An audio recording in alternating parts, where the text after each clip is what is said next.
अनेक समय लोकमानकर विचित्र व्यवहार को आमे बुझीपार नथाऊ। लोके मध्य एमिति व्यवहार बेले बेले करती क्षणिक उत्तेजनार बशवर्ती होई अनेक भूल काम मध्य करि पकांती। परे अनुताप हेले प्रकृत भूल बुझीपारती एवं निजको सुधारिबाकू चेष्टा करती। ए प्रसंग रे गपटिए।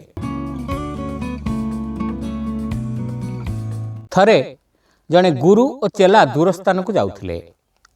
चेला गुरु को पचारला, आज्ञा आपण तो एते राज्य बुलीछंती, एते राजांक सहित मिशिछंती, कहिले देखि आपण को जानिबारे सबुठारु भल राजा किए? गुरु कहिले, पुअरे तू जेउ माटी छिड़ा हेछु सेई माटीर राजा हेले मो जानिबारे सबुठारु भल राजा। चेला कहिला, केमिति मते ताहा बुझांतु। गुरु कहिले, ए राजांकर चेहरा भल, किंतु कथा हला तांकर गोटिए आखि कणा। तू जीवु एवं तांक मुह उपर छेप पकाई कहबू, आपणक भଳି जणे कणा लोक को प्रथमे देखिली, आज मो दिनटी केमिति जीव के जानी, तापर देख कौन होउछि।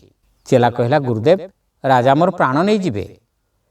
गुरु कहिले, ए राज्यर राजा भल कि मंद तू जानिबाकू चाहुछु परा, तेणु मु जेमति कहूछि सेमति कर। प्रतिदिन सकाळे राजा किछि पात्र मंत्री सहित बाहर को बुली आसंती। चेला छकी बसथिला। जेमति राजा निकटतर हेले से तांको घोड़ा सामनारे छिड़ा होई तांको मुह उपरे थू करी छेप पकाई दे गुरु जेमति शिखाइथिले सेमति कहिगला। राजा तो प्रथमे तटस्थ होई गले एवं तापर रागरे थरिले। तुरंत चेला को भल करी उत्तम मध्यम दे जेल भितर पुराई देबाकू से आदेश देले।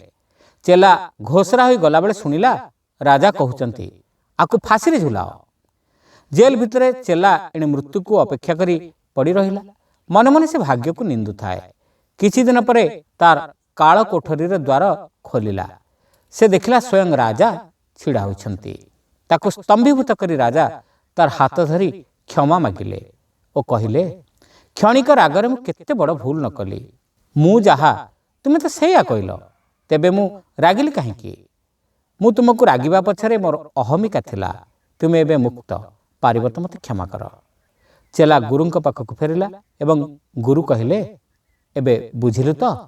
गपटी आपण मानकु केमिति लागिला कमेंट करी निश्चित जणाइबे। चैनल नुआ होइतले सब्सक्राइब करबा को भूलिबे नाही।